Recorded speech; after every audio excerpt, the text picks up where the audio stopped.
આ પાઉંભાજીની શોધ ક્યારથી થઈ?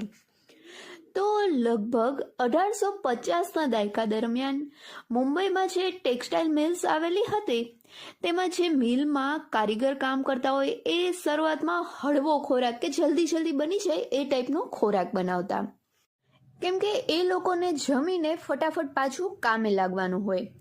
તો આ રીતે બધું ચાલતું હતું. એમાં વચ્ચે એક ફેરિયાવાળાએ જે પણ શાક અલગ બધા ભેગા કર્યા અને એ બધા જ શાકની એક ભાજી બનાવી અને એની સાથે રોટલો અથવા તો ભાખરીની જગ્યાએ પાવ રાખ્યા, જેથી આ જે રેસીપી છે એ જલ્દી બની જાય. અને આ બધા જ મિલ્સના જે કારીગર હતા તેણે ખાવાનું ચાલુ કર્યું. તો બધાને આ ખૂબ જ ટેસ્ટી અને ચટપટી પાઉંભાજી ભાવવા લાગી અને ધીમે આ પાઉંભાજી મુંબઈમાં રેસ્ટોરન્ટમાં મળવા લાગી અને આ જ રીતે ધીમે આખા